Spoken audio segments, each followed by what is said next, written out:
What happens if you pour baking soda water into your grapevine? Most folks think it's just for cleaning sinks or making biscuits rise, but out here in the garden, it can be a secret weapon against the silent killers of your harvest. If you get the mix right, you might just save your entire crop from a fungal nightmare that spreads faster than gossip in a small town. But get it wrong and you could burn the very leaves that feed your fruit. Stick around, because I'm going to show you exactly how to use this common kitchen staple to protect your grapes without spending a dime on expensive chemical sprays. Before we dig our hands into the soil, I want to ask you a quick favor. If you believe in preserving old world wisdom and practical gardening skills that actually work, hit that subscribe button. It helps us keep these traditions alive for the next generation of growers who want to learn how to feed their families with integrity and skill. Now, let's talk about what is actually in that white powder sitting in your cupboard. Baking soda, or sodium bicarbonate as the scientists call it, is a simple compound made of sodium, hydrogen, carbon, and oxygen. When you look at it under a microscope, it's a crystalline solid, but for our purposes, think of it as a pH balancer and a fungal disruptor. The key element here is the bicarbonate ion.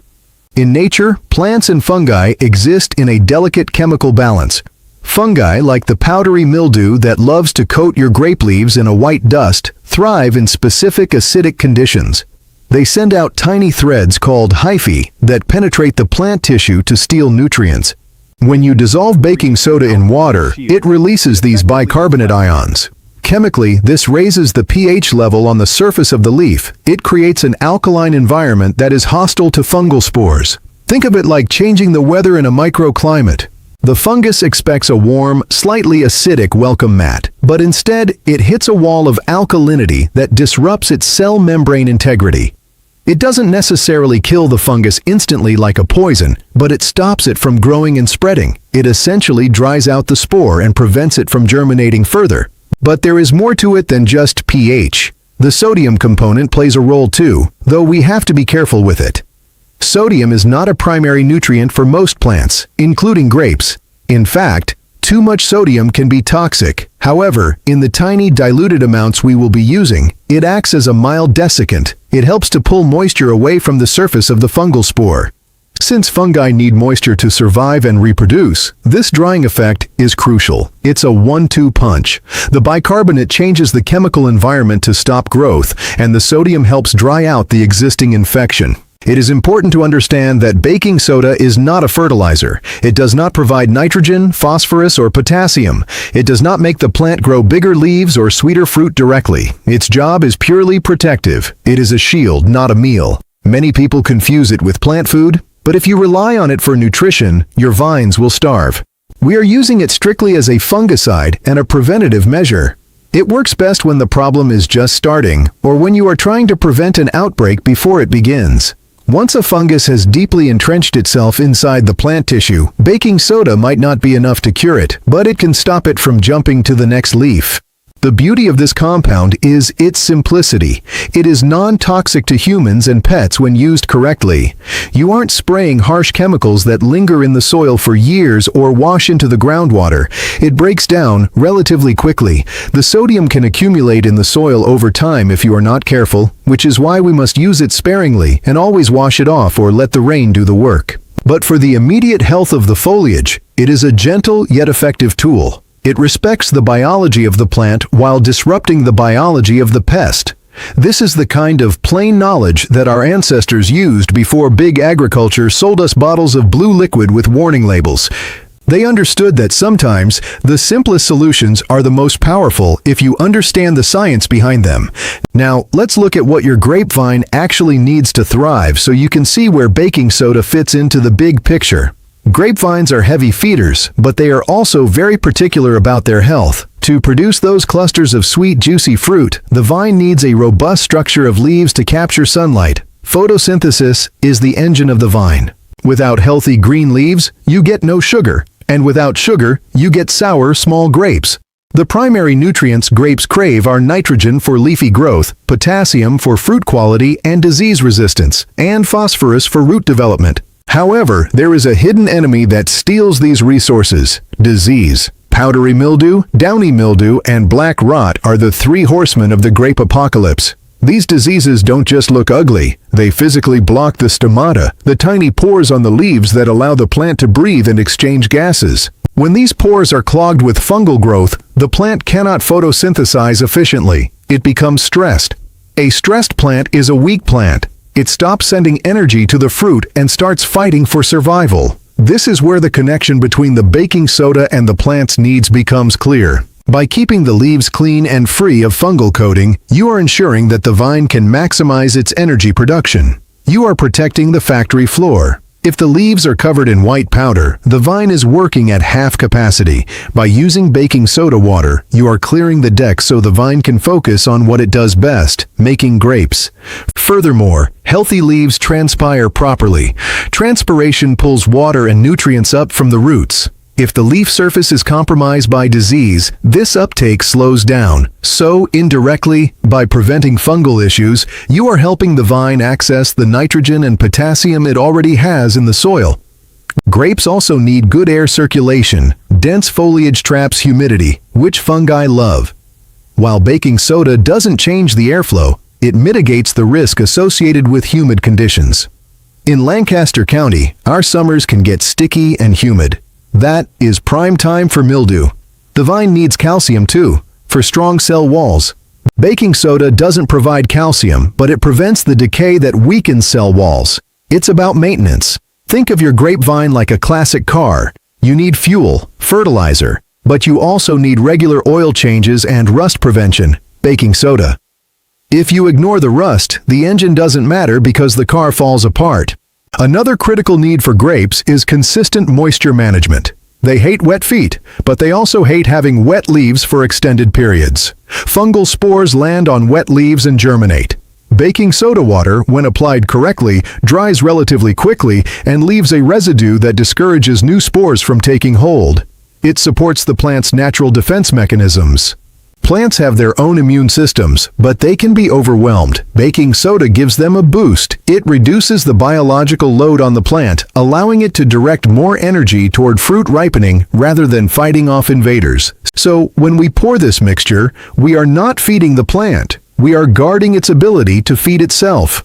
We are ensuring that the sunlight hitting those leaves is converted into sugar, not wasted on fighting disease.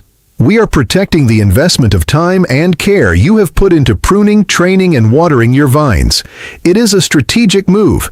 You are addressing a specific vulnerability, the leaf surface, to secure the overall health of the vine. This is smart farming. It is not about doing more. It is about doing the right thing at the right time. Now, let's talk about the benefits. But I need to give you a serious warning first. The benefit of using baking soda water is that it is cheap, accessible, and effective against surface fungi. It can stop powdery mildew in its tracks. It can prevent black rot spots from expanding. It keeps your grapes looking clean and marketable, whether you are selling them or eating them yourself. It gives you peace of mind knowing you aren't spraying toxins near your children or pets. It is a sustainable practice that aligns with organic principles. However, here is the danger. Baking soda is salty. Sodium is toxic to plants in high concentrations. If you mix it too strong, you will burn the leaves. You will see brown, crispy edges within 24 hours. This is called phytotoxicity. Once a leaf is burned, it cannot recover. You have reduced the plant's ability to photosynthesize, which is the exact opposite of what you wanted. Furthermore, if you spray it in the hot midday sun, the water evaporates too quickly, leaving concentrated crystals of baking soda on the leaf. These crystals act like magnifying glasses, focusing the sun's heat and scorching the tissue. Also, if you use it too frequently, sodium builds up in the soil. Grapes are somewhat tolerant of salt, but not indefinitely. High sodium levels in the soil can prevent the roots from absorbing water and other nutrients. It can lead to nutrient lockout, where the plant is surrounded by food but cannot eat it. This can stunt growth and reduce yield significantly. Another risk is that baking soda can wash away the natural waxy coating on some leaves if used aggressively, making the plant more susceptible to other issues. It can also harm beneficial insects if sprayed directly on them, though it is less harmful than synthetic pesticides. You must never use baking soda on a plant that is already severely stressed from drought or heat. It adds another layer of stress, and never use it on young, tender seedlings without testing first. Their tissues are too delicate. The key is balance. It is a medicine, not a vitamin. You only take medicine when you are sick or at risk of getting sick. You don't take it every day for fun. Treat it with respect. If you see wilting or yellowing after application, stop immediately and flush the leaves with plain water. Dilution is your friend. Strength is not the goal. Consistency and coverage are. Do not let your eagerness to protect your plants turn into the very thing that harms them. Patience and precision are required. Here is exactly how to prepare and apply this solution. Follow these steps carefully to avoid damage. First, gather your materials. You will need 1 gallon of water, 1 tablespoon of baking soda, 1 teaspoon of horticultural oil or vegetable oil, and 1 teaspoon of mild liquid soap. The oil and soap are crucial. Baking soda alone does not stick well to the waxy surface of grape leaves. It rolls right off, the oil helps it adhere, and the soap acts as an emulsifier, mixing the oil and water together. Without these, your effort is wasted. Step 1. Fill a clean spray bottle or garden sprayer with 1 gallon of water. Use rainwater if you have it, as tap water can sometimes be hard and interfere with the mixture, but tap water is fine if necessary. Step 2. Add 1 tablespoon of baking soda to the water. Stir it thoroughly until it is completely dissolved. Do not leave any granules at the bottom. Undissolved granules will cause spot burns on the leaves. Step 3. Add 1 teaspoon of oil. Canola oil or neem oil works well. Step 4. Add 1 teaspoon of mild liquid soap. Dish soap is okay, but make sure it is not ultra-concentrated or filled with degreasers. Castile soap is a great natural option. Step 5. Close the sprayer and shake it vigorously. You need to agitate the mixture every few minutes while spraying because the oil and water will try to separate.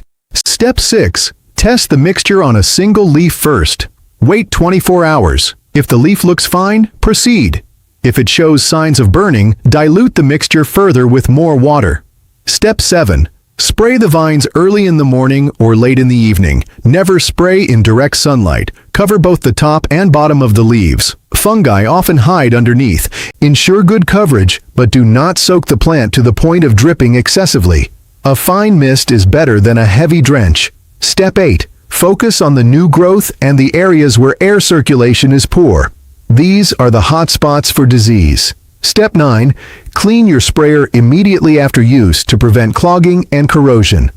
Timing is everything in farming. Do not use this mixture during the hottest part of the day. The ideal temperature for application is below 85 degrees Fahrenheit. Avoid spraying if rain is expected within 24 hours, as it will wash the solution away before it can work. However, light dew in the morning is fine. Do not apply it to vines that are wilted from lack of water. Water the plant first, wait a few hours, then apply the spray. The best time to start using this preventative spray is in early spring, just as the buds begin to break and leaves emerge. This is when fungal spores are waking up.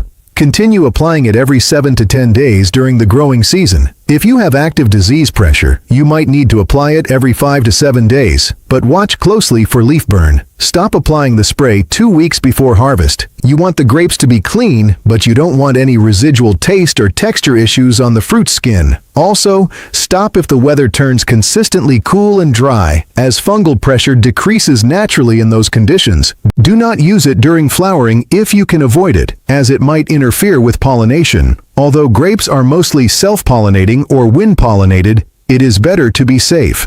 The ideal condition is a calm, cloudy day with moderate humidity. Wind will blow the spray away, and sun will burn it. Plan your garden chores around the weather forecast. Consistency is key. Missing a week can allow the fungus to gain a foothold that is harder to dislodge. So, when will you see results? If you are using this as a preventative measure, you won't see a dramatic change because nothing bad is happening. That is the success. Your leaves remain green, clean, and vibrant while your neighbor's vines are turning white and brittle. You will notice that your leaves have a healthy sheen and no white powdery spots. If you are treating an existing mild case of powdery mildew, you should see the spread stop within 3 to 5 days. The existing white patches may not disappear completely as dead fungal tissue stays on the leaf, but they will turn gray and dry out. New growth will come in clean and green. Within 2 weeks, the contrast between the treated and untreated parts of the vine will be obvious. The plant will look more vigorous because it is no longer wasting energy fighting disease. By the end of the season, you will notice that your grape clusters are larger and healthier. There will be fewer rotted berries in the bunch. The skins will be intact and firm. This is the cumulative effect of a healthy leaf canopy throughout the summer. You didn't force the plant to grow, you simply removed the obstacles that were holding it back. It is a subtle but profound difference. You will feel a sense of pride knowing that you protected your crop with something as simple as baking soda.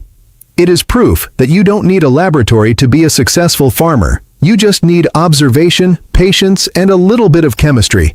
Farming is not just about planting seeds, it is about stewardship. It is about understanding the relationships between soil, plant, and atmosphere. Using baking soda water is a small act, but it reflects a larger philosophy of working with nature rather than against it. It saves you money, keeps your family safe from chemicals, and produces better fruit. If you found this advice helpful, I encourage you to subscribe to the channel. We are building a community of growers who value traditional wisdom and practical skills. Hit the notification bell so you don't miss our next video, where we will be discussing how to prune your grapevines for maximum yield without sacrificing health. Leave a comment below and tell me, what state are you gardening in, and what is your biggest challenge with your vines this year? I read every comment and love hearing from you. Let's keep growing together.